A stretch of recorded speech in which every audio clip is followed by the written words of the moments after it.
Welcome to the Genius Factory. Enjoy the video. In this video, I will explain how to learn HTML on your laptop step by step. Start with the fundamentals of HTML, the backbone of all web pages.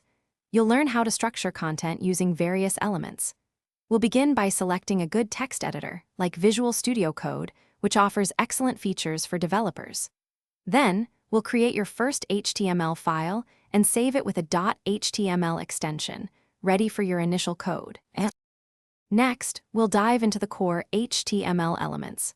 You'll discover how to use heading tags from H1 to H6 to organize your content, and paragraph tags for text blocks.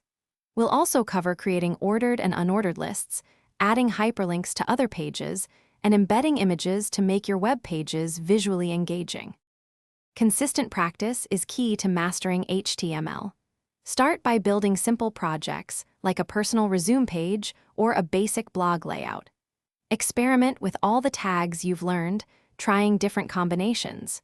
Utilize your browser's developer tools to inspect elements and troubleshoot any issues, which is a crucial skill for every web developer. Once you're comfortable with the basics, expand your knowledge with advanced HTML5 features, including new semantic tags and multimedia elements. Understand how to create interactive forms with various input types. Finally, prepare to integrate CSS for beautiful styling and JavaScript for dynamic functionality, transforming your static pages into engaging web applications. Thanks for watching. If you found this helpful, don't forget to like and subscribe.